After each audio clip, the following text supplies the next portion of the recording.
you the launch of Crafty Shenanigans. I am so excited about this. I've been waiting for a couple of weeks now, maybe even a little longer than that, but I am so happy to be able to share this day with you and this site with you and all of the fun creative things that are ahead for all of us. So today I thought, okay, today happens to be my birthday. And so I thought, how fun to put the two together, and it can be the birthday of Crafty Shenanigans as well. So going ahead and celebrating all around. And I thought, well, okay, if I'm going to be celebrating a birthday, I think maybe I should make a birthday card. So why don't we just go ahead and get right started and we will have some fun. Okay, so let's get started. I've got this really cute stamp set. I was at a stamp show here in Arizona this past weekend and came across the setup that Pink and Maine had, and that was a brand that I hadn't really played with too much. And look at how cute. I fell in love with this set. It's got this cute sentiment. I just love this font, and it has all of these cute little things that go along with it, like for a great day, wishes is the main word in case you didn't catch that. Wishes for you, birthday wishes, get well wishes, just super cute. You can see there's a whole bunch of different things you can use. So I thought that we would use birthday wishes, of course, since we are making a birthday card. And then the fun thing is the cute coordinating die that goes with it. I like that you can actually cut out around the image, but then also it does cut out the word. So that gives you some fun, creative options. So let's go ahead and stamp that. So I am using my Misty. I do like a nice crisp image when oh, you can see I didn't clean my stamp as well as I could have. When I am stamping a sentiment, especially a big bold sentiment, we want it to be just nice and bold and crisp. So we are going to ink that up. This is actually FSJ ink. This is black licorice. And we will go ahead and just see how we do. It usually does take me a couple of times to get it just how I want. And the next trick is that it does sometimes stick to your paper, so you kind of want to make sure you watch that so that it does stay in the place that you want it to. And then this is where your Misty is amazing, because when you do have an image that doesn't, I mean, we don't all stamp everything perfectly all the time. And so it's nice that you have a second chance, and maybe even a third if you need it, to get it just how you want it. So we'll go ahead and we'll push in on those spots that we were struggling with.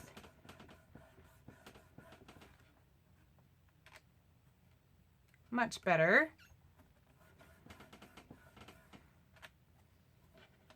And I actually think I'll do it one more time just for good measure.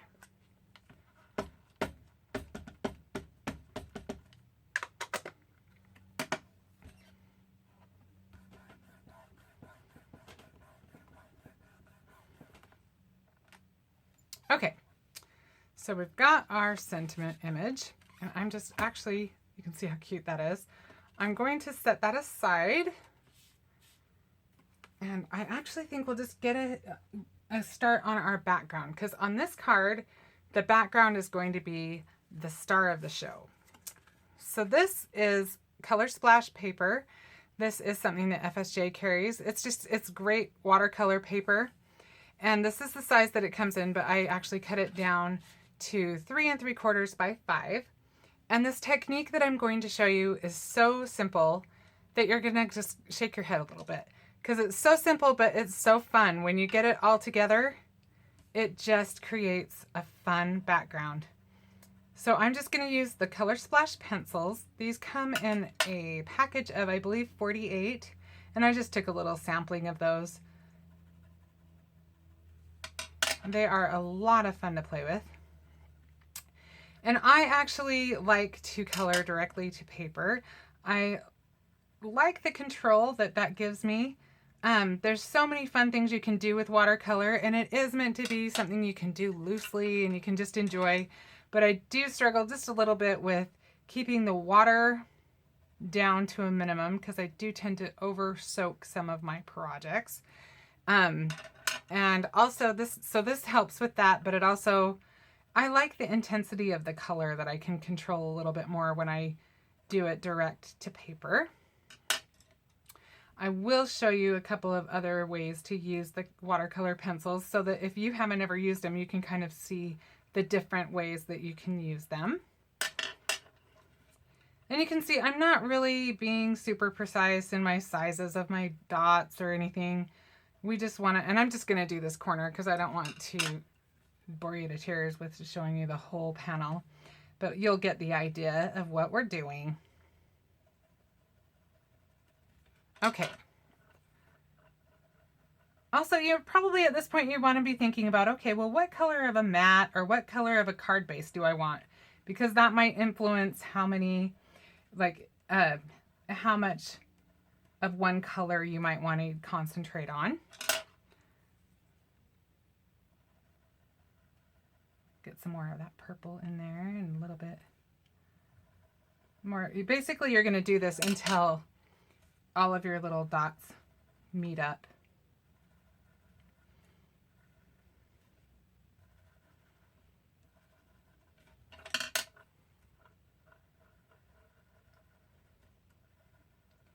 Now, if you want more intense color, it's better if you just keep layering rather than pushing harder.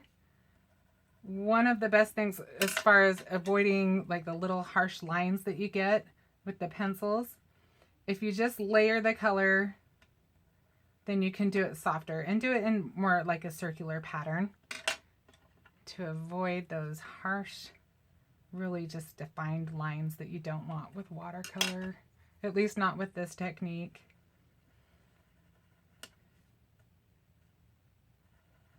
Now we're just going to fill it in a little bit. Just kind of look and see what colors you're missing, where you want them.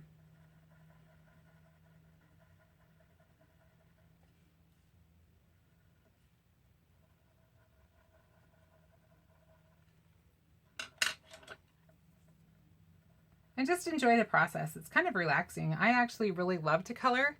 You'll have to tell me if you guys like coloring. I would love it if you would leave me comments. I'd like to get to know you better. So let me know if you like to color and anything else you want to add in there. I'd love to know anything that you would like to see, techniques, and maybe different products that you might be curious about.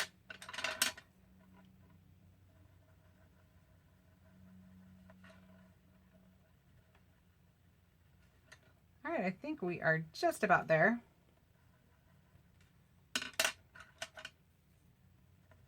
Okay, so now comes the fun part.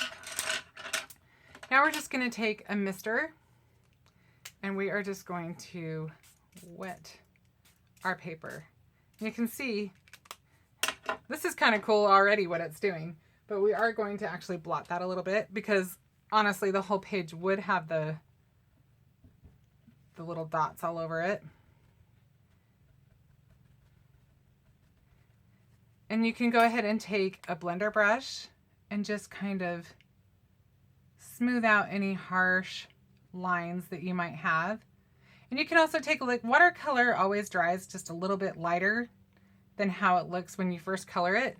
So you might want to look and see, maybe you want to intensify some of the color. And here's another technique of using the pencils. You can just go ahead and you can go right directly to the lead of the pencil and you can get more intense color that way.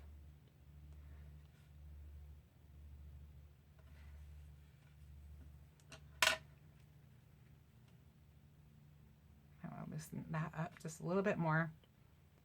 And so imagine this is going to be all the way across, and I will show you the finished project in just a bit. First though, I thought I would show you, this set is actually from FSJ. This is called Sweet Life, and it has so many cute little images, but here's a few that I already colored in the watercolor pencils.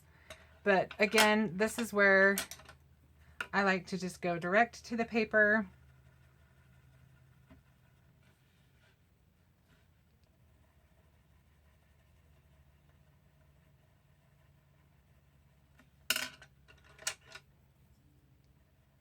And I won't color this whole thing, but I'll just give you a general idea.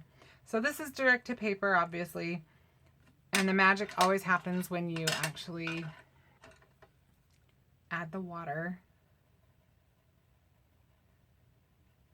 I believe I said that before, but I'll just reiterate that.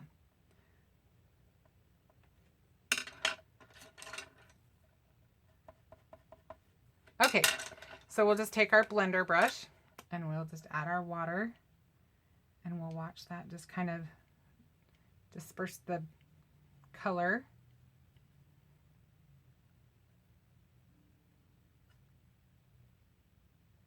And in between colors, you can just kind of clean off your brush on the edge of your paper or whatever you want. And then another way that you can use the pencils, and this is probably more traditional, is you can actually just pool the color. I'm just using my glass mat. I love this mat. It's from Tim Holtz and Tonic. And it just wipes off so nice. It's just a great work surface. So you can see this is just a nice way to get that more watered down watercolor look. And then you can take it and you can intensify the color just by using the other technique that we talked about. And watercoloring is meant to be really loose. And so it's something I have to work on because I do tend to want to control it a little bit more. So lots of fun. Just have fun with it. If you're not having fun with it, you're not doing something right. Okay, so we are going to move on.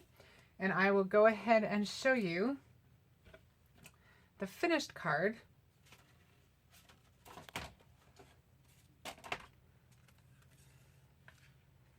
You can see how fun when you've got the whole card together, how much fun this little kind of confetti look is. And you saw how simple it is to do that. And then I just went ahead and I added, this is Journey Glaze. This is just kind of a clear glaze that just makes things pop. I used it on the ice cream, and then I added a little bit of glitter there and just a few other little touches, and really it just came together really fast. So just a simple way to make a poppy fun background. All right, well, I hope that you enjoyed that technique and that maybe you've got some fun creative ideas from that. And I hope that you will join me next week. I plan on doing this twice a week, Wednesdays and Fridays, but I may throw some more in there. So if you want to know when I've uploaded something new, go ahead and click on the little bell, and that will give you notifications. And I am so happy that you were here with me tonight, and I hope that you will join me again. Thank you so much.